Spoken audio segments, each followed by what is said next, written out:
Hello everybody, it's the Historical Gamer, and once again we are going to be returning to Scourge of War Gettysburg, a simulation of the Battle of Gettysburg which originally came out in 2010, is currently published by Matrix and Slytherin Games, and in our last episode, if you will, we looked at the first battle in the Battle of Gettysburg, that being the cavalry fight on McPherson's Ridge. We were able to win that battle as the Union.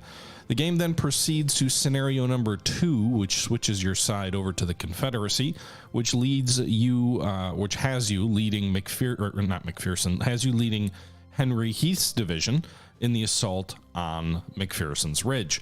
Now, this is a victory or a battle that you have to fight in order to unlock a lot of the day 3 scenarios. I believe, although don't quote me on this, but I believe the reason you have to do that is because the divisions that are involved in this particular battle take casualties that have to be transferred over to the later battles. And so if you don't fight this battle, the game doesn't know how many troops to pull through for the third day's fight. I think I could be wrong on that, but that's my understanding of it. So that does kind of lock down some of these July 3rd scenarios where elements of General Hill's Corps are involved. And so today we're going to go ahead and we are going to play McPherson's Ridge. So McPherson's Ridge division size scenario, 45 minutes long. Our command is General Heath's division. It is July 1st, 1863. It is 10:30 in the morning. We are west of Gettysburg on McPherson's Ridge. The situation: the Federal militia is certainly stubborn. They don't seem to understand what they're up against. Now your full division is nearly up in line, and the situation will change. So this is presumably the period where Heath's division goes into action, thinking it's going to overrun militia, runs into cavalry, and then eventually runs into the 1st Infantry Division with the Black Hat Boys of the Iron Brigade under Solomon Meredith and Lysander Cutler's brigade of New Yorkers predominantly. You can see here our victory conditions are 4,000 points for a major victory, which I believe is what we have to do to unlock future scenarios. So let's go ahead and launch the battle and jump right in. And it'll pull out to full screen here once we get into the battle. It's kind of annoying that the menu screens don't scale well, because that always kind of makes people think like, oh, are you playing in some kind of windowed mode? But nope. Okay, so here we are, Major General Henry Heath. Go ahead and pause the game for a second.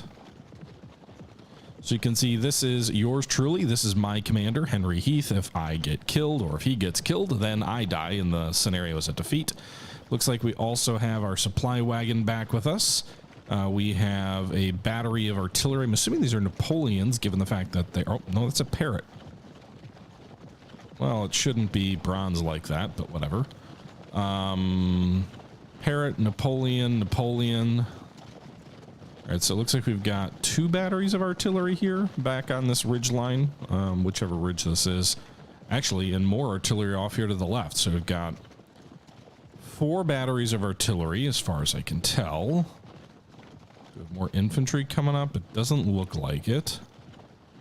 I'm assuming our infantry is already further forward. So if I take a look at the map, oh, I can't look at the map when we're paused. So we'll scroll forward here. You can see a lot of dead bodies around the field already. Hey, Sconzi, hope you're doing well. All right, so I don't like how the creeks always look like rivers. Like, this is a creek. There's no major river here. Let's unpause for a second. Where are the rest of our troops? Okay, so we've got Archer's brigade here. You may continue your attack against the Federal militia to your front and move into town. Be advised the commanding general, that would be Lee, does not wish a general engagement at this time. Well, that's going to be tough. All right, so General Archer's brigade has about 1,100 troops. Actually, just shy of 1,200. And then we've got...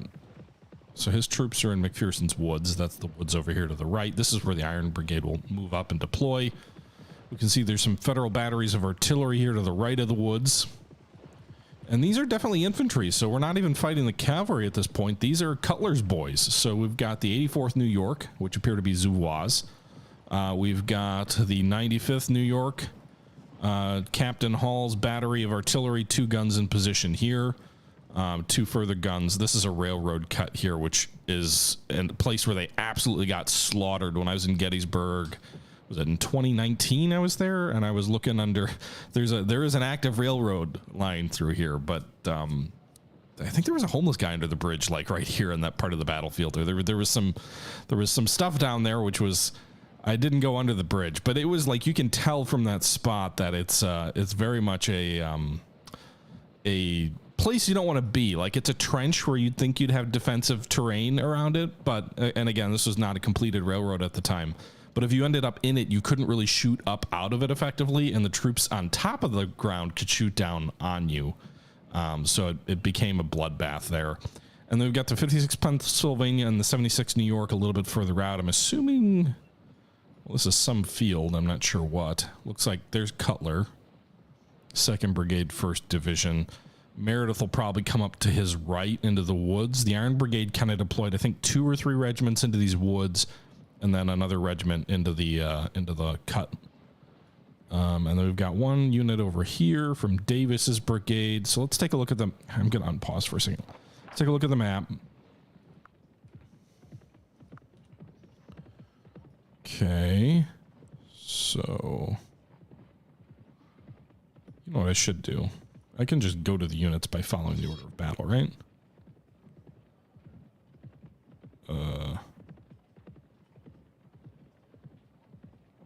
Where does it show me my commander again?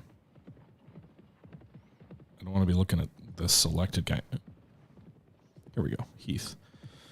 Okay, so Heath has Davis's brigade and Archer's brigade. We've already looked at Archer's. We've also got Davis here. Then we've got 4 batteries of artillery, and then we've got Pettigrew's brigade presumably coming up, and we've also got Brockenborough's brigade as well.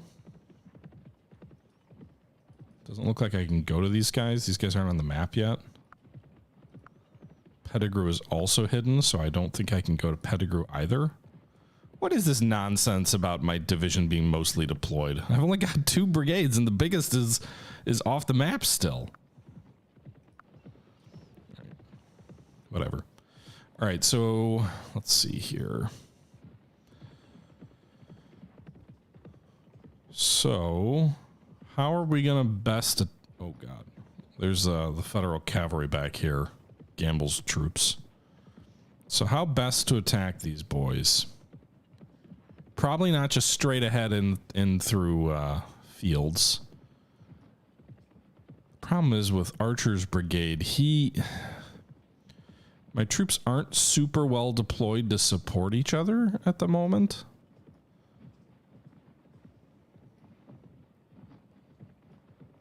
It's going to be a little bit difficult. But I do feel like I might be able to flank these New Yorkers up here.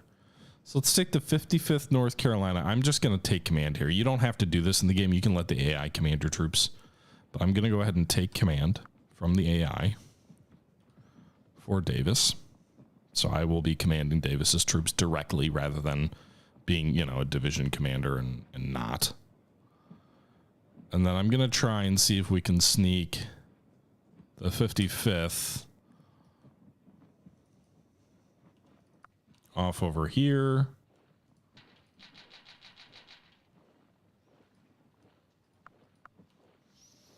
We'll move them. So they're going to kind of move off to the flank of this Union unit. And then we'll move the 2nd Mississippi, which I can't issue orders to, up to this railroad fence. Not railroad fence, this picket, whatever this fence is here. And then is this one of my units also? Oh God. I'm way too spread out. So those 2 regiments, I think, will try and flank the elements of this brigade off on the flank.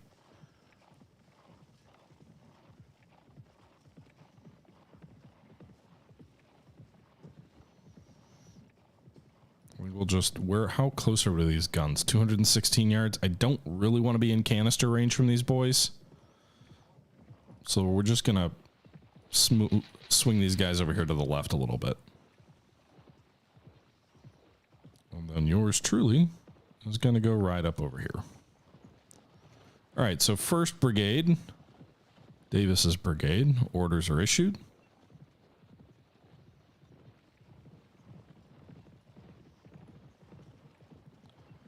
Archer's brigade, I don't really want to advance up this open field into these in here. The problem is I'm worried the Iron Brigade's going to come at me from these woods.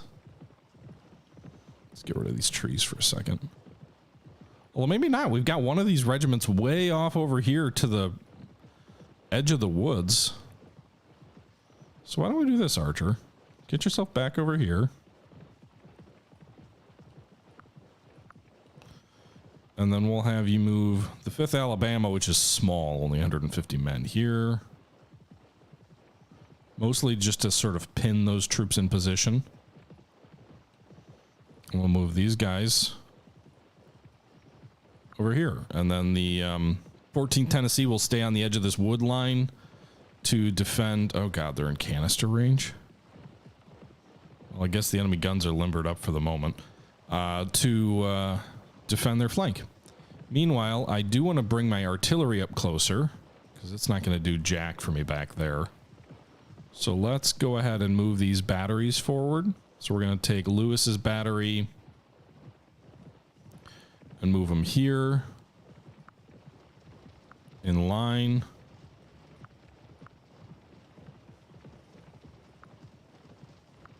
Take command of them also.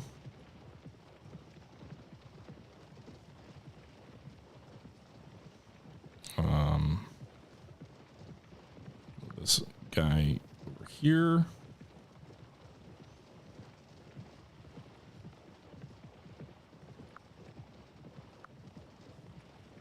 We're going to move 2 battalions of artillery to the left of the road and 2 to the right.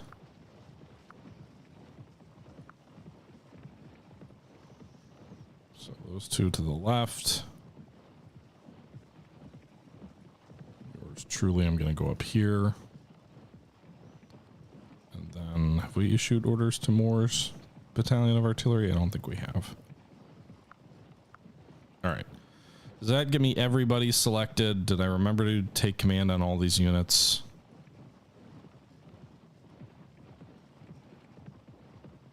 Let's also move the supply wagon forward. Okay. I think that's everybody. I think they all have take command selected.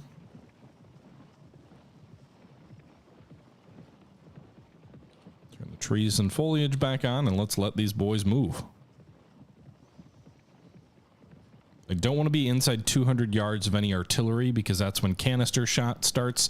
If you're unfamiliar with canister, it is basically using a artillery piece to fire shotgun shells. Basically, it's like hundreds of little pellets or BBs or bullets or whatever packed into a canister.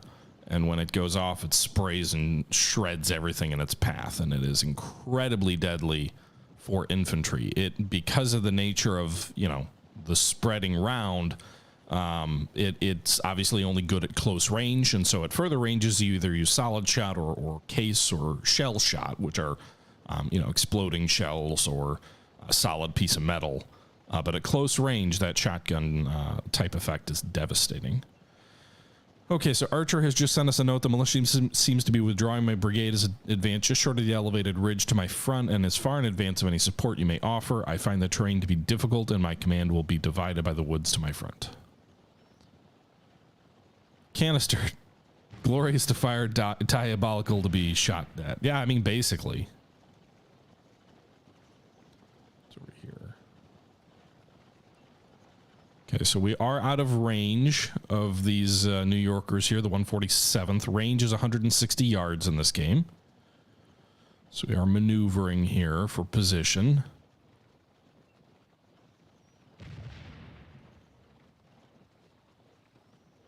Their artillery has opened up. My artillery is all moving forward. Looks like we've got a courier coming to us. Let's. This is not militia. They were flying the colors of the 1st Cavalry Division, and now John Reynolds' 1st Corps of the Army of the Potomac is up. The situation is very confusing. General Davis. So one other thing you can do in this game, and I have not set up this way, but you can set the game so that the camera is locked on your character. So like we could set the camera so that it would lock and stay like basically like this, so that I would only see what my particular character, because this is, again, it's kind of like in some sense it's an RPG. I am General Henry Heath in this scenario, and so you can set the camera to lock on your specific character so that you can only see what they could see from the saddle, which is kind of a neat thing. People call it headquarters in the saddle. I'm not playing that way in this particular fight, but that is something you definitely can do, and is a neat way to play. I think it does a really good job of sort of conveying the difficulty of command in the Civil War, or in any kind of war that predominantly was linear, and you didn't have radios or other things like that, and you're relying on couriers.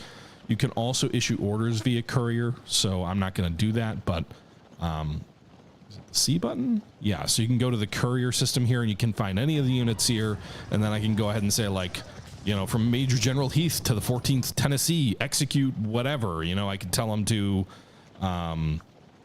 launch an attack on a given coordinate on a map. I can issue orders to have your unit lie down, raise up, all of these things.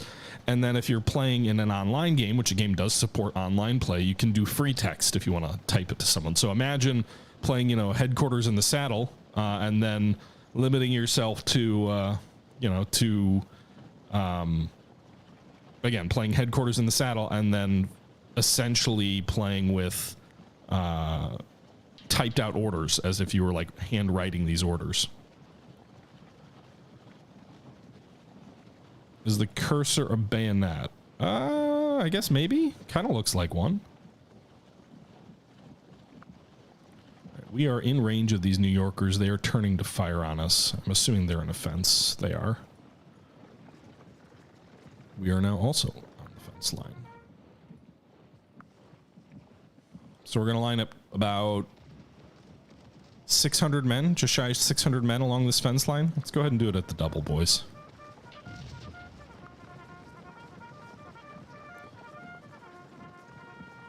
And then we are going to go ahead and advance the 5th Alabama onto the flank of these troops. Meanwhile, our artillery's coming up. But you can see... Now, positions are not perfect. Like, these guys are on the fence line. You can see this unit isn't really on the fence entirely, but where the flag is located is how the ground is determined for the whole unit. So keep that in mind. Score is represented again. 1 casualty inflicted is 1 point. 1 casualty lost is 1 point against. So a positive score represents, an engagement that's going your way. This guy's laying down. They are just out of canister range of this enemy artillery over here. So I'm content to leave the 14th Tennessee here, because if the Iron Brigade does come up into these woods, we will block them. Looks like the 2nd Wisconsin is coming up right here. The damn Black Hat boys. They're part of the Iron Brigade. So let's see what work we can do against the 84th New York before they come up. All these guys are just chilling in a field, getting shelled. No casualties yet.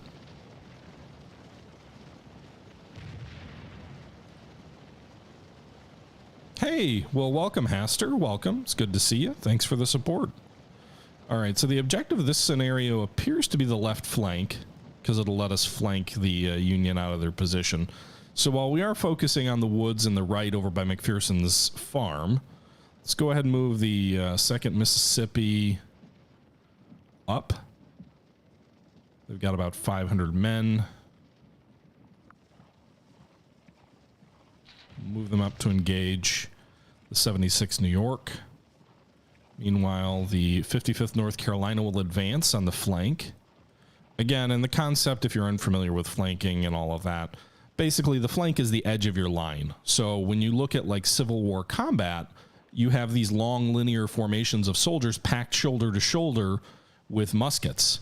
And so obviously anything in front of them, they can shoot at very effectively. But if the enemy's on your flank, it means they're over here, over on the right side of your line or the left side of your line, your right or left flank. And if the enemy has their long line pointed at this edge of your line, you can only have a couple of guys shoot back that way. Meanwhile, they can have 400 or 500 muskets ripping into the edges of your line, into the rear of your line, and it can really play havoc on any unit that's trying to fight and rapidly deplete their ability to engage or do anything effective. So it is very preferred in this age of combat to flank the enemy so that you don't actually, you present a straight wall of muskets against them and they have, only a few rounds to return with, and you could very rapidly win or lose a fight if you're being flanked or if the enemy is being flanked by you. Does having your unit stand behind areas like fences actually give you a defensive bonus? Yes. So let's go back to the map. Let's check the right flank again. You can see these boys are on the fence. So you can see here, as we've selected this unit, they have a plus 17 score right now, which means they have inflicted 23 casualties. So actually, let's pause this so we can see 19 score means we've taken 5 casualties, so that's -5. The enemy's taken 19, which is, or the enemy is taken 24, which is why you've got 24 minus 5 is 19. That's the score. We are on the fence. It says fence here. You can see that we get a defensive terrain bonus because we're on the fence. We also get a support bonus because we have troops on our left flank. So these boys here know that there's another unit to their left, which means they're going to fight more effectively because they've got buddies in the fight with them, so they're not fighting alone.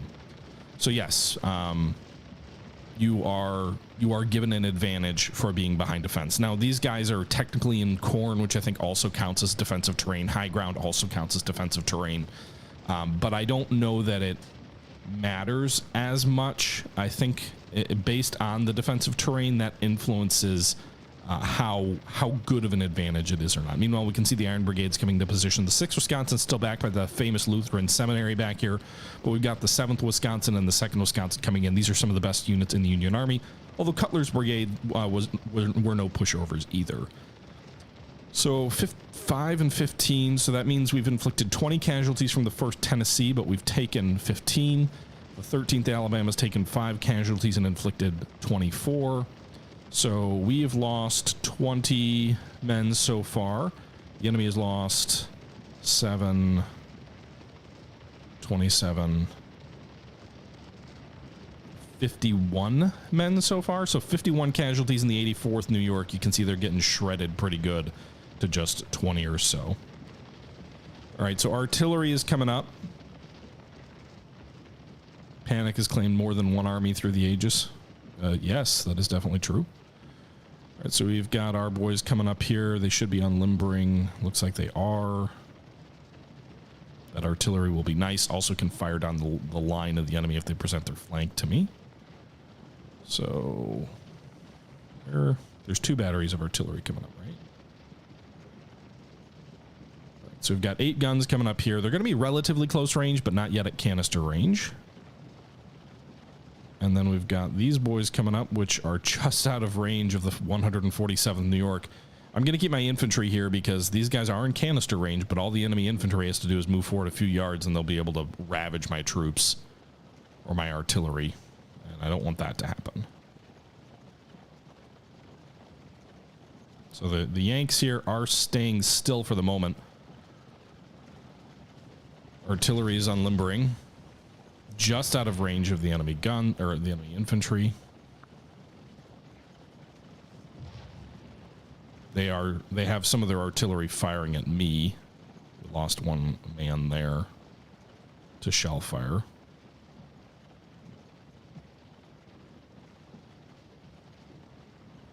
And I'm using the T key to drop or raise foliage, by the way. So sometimes it makes it easier to play this game when you can command without foliage on, especially trees.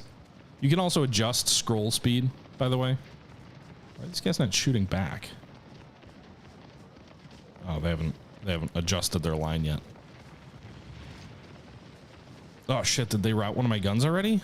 10 casualties? Fuck, they must have used canister against my artillery. Maybe we shouldn't get within 200 yards of an enemy gun. Forgot about that. They routed another, or they're going to. the hell out of there, boys. Get out of the cut. How close are these to the guns? Further. You can also tell a canister has a nice little ring to it. It sounds different.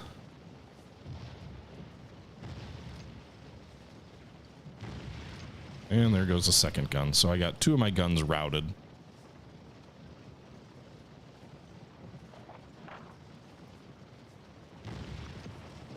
And I think a third right there. I have to play this scenario code to open up other scenarios on day 2. So you do definitely end up playing as both sides in this game. 84, the New Yorkers are getting shot up. Looks like 3 regiments of the Iron Brigade are coming in now. 24th Michigan, 19th Indiana, 7th Wisconsin, and 2nd Wisconsin are over here. And the New Yorkers here, the Zouaves have are breaking. You can see they're pulling back here.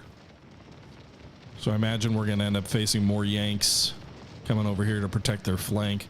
This works out, though, because we kind of have a double envelopment going, which is sort of the dream of all commanders in this age. Now, this is a little bit less ideal of a scenario because unlike on my right flank, I don't have my troops in, you know, wooded terrain. So the 55th New York has already taken 32 casualties.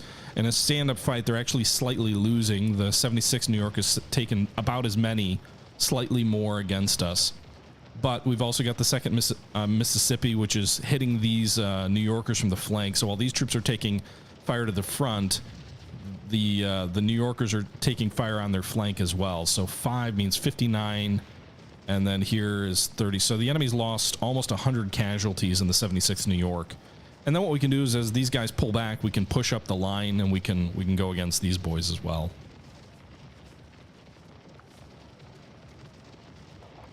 Now, I did mess up my 2 batteries of artillery in sort of the center of my line.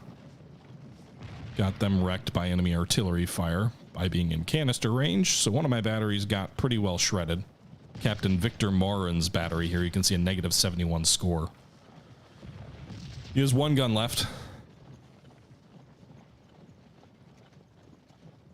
But the 3rd gun of the other battery of Captain Grandy looks like he probably lost a gun as well to the enemy canister, but we can see 35 casualties inflicted here, 5 and 17.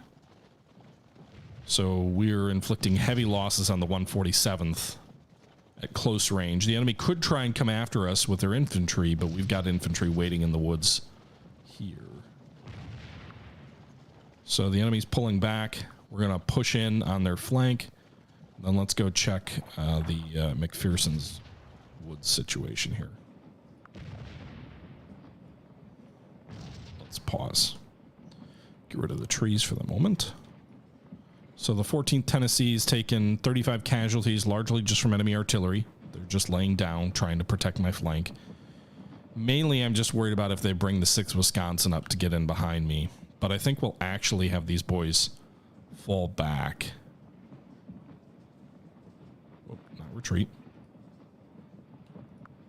because there's no reason to just sit here and eat enemy artillery fire at this point, since the enemy's brought 3 of their regiments forward. We know they're in line here on this roadway. These guns are just out of canister range. Oh, but that's of another enemy artillery piece. I don't want to do that again. So we'll just have all these guns focus, I guess, on the enemy artillery. Let's bring maybe the flank gun forward just slightly. Who's firing canister? 216, 205.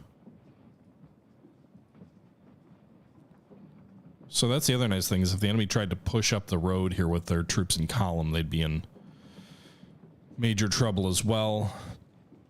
All right, but we're going to push up the line. So I think the enemy may be trying to move some of their Iron Brigade troops out toward the objective, perhaps, since we routed that flank brigade or regiment. They're definitely moving troops in some direction. Meanwhile, the left flank, I really should have the scroll speed be higher. Where are you going?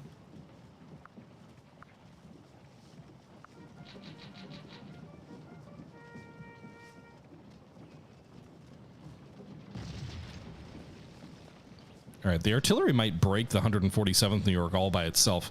I'm not going to be in quite as good of a position here with the 55th New York or North Carolina here. We're not going to be right on the enemy flank, but I'm not sure it matters. The enemy looks like they're going to fire most of their ammo at the 2nd Mississippi, which is coming at their front. And the enemy has, well, less than we do. You can tell by the size of the line. So the 2nd Mississippi is coming on straight ahead. We'll go back, turning the foliage back on. And then the 55th North Carolina is going, oh, no, they're going to shift. They're going to give me their flank so I can eat more casualties with the 55th North Carolina, which is a volunteer unit, so they're less effective. And then leave the 2nd Mississippi, which is a seasoned unit down here, you can see, their flank. General Heath, it is infantry to our front, and the Black Hat brigade is to the south. They're flying the colors of the 1st Division, 1st Corps, Army of the Potomac. They're not yet great in numbers. A quick push may decide the issue. Brigadier General Joseph Davis.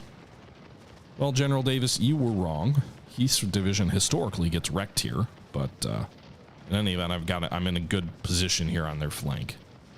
I should also bring up the brigade commander. So we should bring Davis up because he's got to be close to this objective. This eagle here represents the objective of this scenario. So to get points, he's got to be close enough to the objective. Meanwhile, we're pushing into McPherson's farm. We're in the cornfield here. And the Iron Brigade is deploying against us. 6th Wisconsin is also coming up to perhaps hit us on the flank, so let's move these boys over here. Get them out of that artillery range. Meanwhile, the 13th is facing off against the 19th Indiana, but they're in an orchard. The 1st Tennessee is in the open, which is not what I want, so let's get them onto this fence line. Get into the fence line. And then the 5th Alabama is also in the open now. So our arty can fire. Let's get these guns up.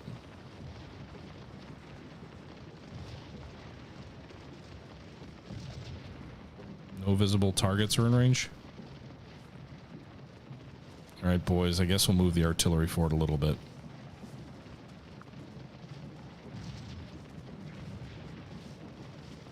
These 3 regiments will break me if I don't do something. You guys are firing at a target that you're blocked from. Although we did redeploy the 14th Tennessee, so now they can help a little bit as well against the 19th Indiana. The enemy's going to have to redeploy a little bit to bring most of their muskets to bear against us. You'd really be better off facing to the left, but it looks like the 19th Indiana and 2nd Wisconsin want to fight. This is where you get in a little bit of weird situations when units get a little too crowded in this game. You kind of get a little bit of a conga line. That's because the unit center of gravity is always around the flag, so very long units kind of have weird maneuvers sometimes. And now they're going to melee the 13th Alabama, and I do not want to get into a melee fight with the Iron Brigade. That is a recipe for disaster.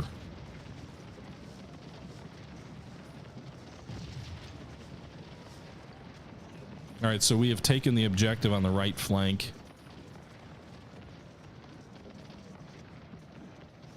I'm in canister range. Fuck. This gun's gonna get wrecked. There we go. I didn't even have time to issue the orders to not get wrecked. Primary target 95th New York, though. We can hit these guys with canister here.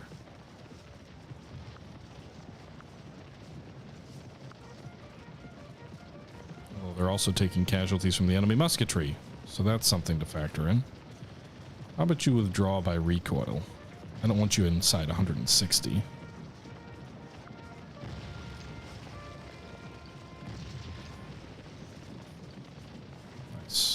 So we've got 3 guns firing on these New Yorkers with canister. The Alabama just got wrecked. Archer's been captured? Where? God damn it. 13th Alabama just got captured. Apparently Archer, our brigade commander, was also captured. That's a historical thing? Okay, well maybe that's just what happened. Anyway, I think we're going to wreck the 95th. We have taken the objective up here. Let's pause real quick. So we've taken the first objective, which was the left flank. I'm surprised this enemy infantry is hanging out here. 147th has been getting hit by canister pretty consistently through this fight. Archer took the objective. Again, remember, we have to take four. Oh, God. What's over here? 57th Pennsylvania and 76th New York. I hope they don't come after my flank. Did I fight? I think I routed these guys already, but I can't really remember. Anyway, now we got to take the farm.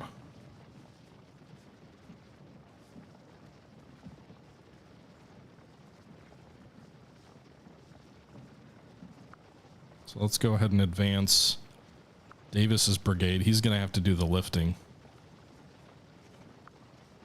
So now we can maybe catch the Federals in a double envelopment. Lars, thank you for the resub there. Appreciate the support.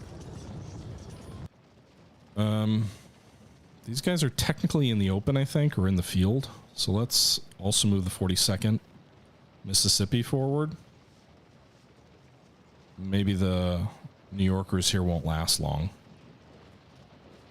How are we doing overall? Heath, where are you at? Where am I? Where am I?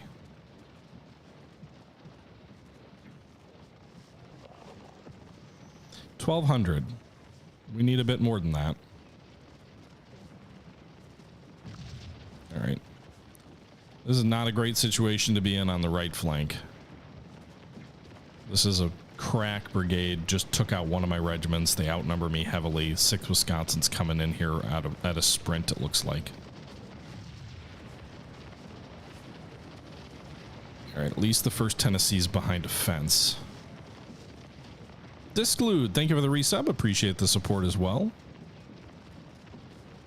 And just do your job, guys. Wreck them. Get this New York brigade out of here. Regiment. I keep saying brigade. Also, where the hell's Pettigrew?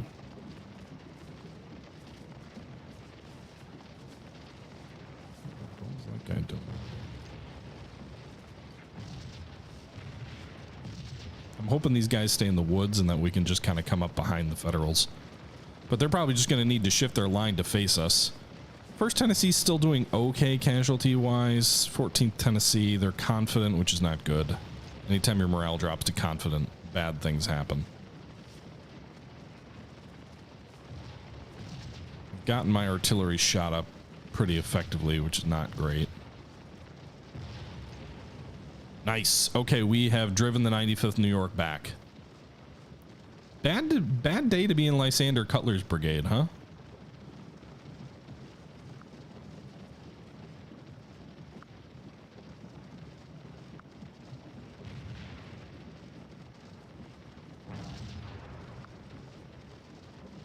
Okay, you don't need to withdraw by recoil anymore.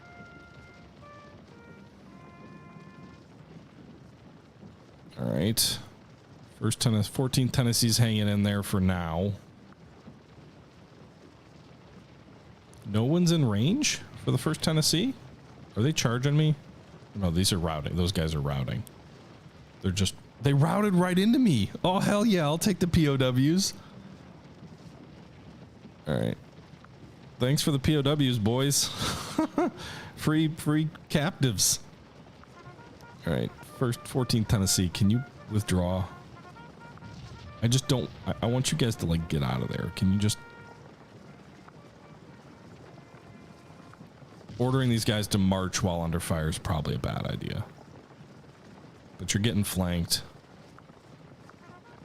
Column is even a dumber idea. But get out of there, boys. Well, we've successfully overrun the Union Brigade on our left, but now we have the Iron Brigade coming in on our right, and this seems like as good of a spot as any to wrap up this particular episode. I hope you guys are enjoying my look back at Scourge of War Gettysburg, a classic war game from 2010, which is the successor to the Take Command series of games. I am enjoying it as well. It really still holds up, in my opinion. It does still have some flaws like the conga line and other things like that, with which players who are familiar with the game will, like where units constantly pivot and look back and forth. There's some reasons for that, which I think I might explain at some point in the game. But yeah, that's enough of that for today. I hope you guys did enjoy this episode. It's the attack on McPherson's Ridge and Farm from the Confederate perspective, General Heath's division. And we'll pick this up maybe tomorrow. Until then, however, this is the Historical Gamer saying once again, thank you very much for watching. And until next time, I'm out.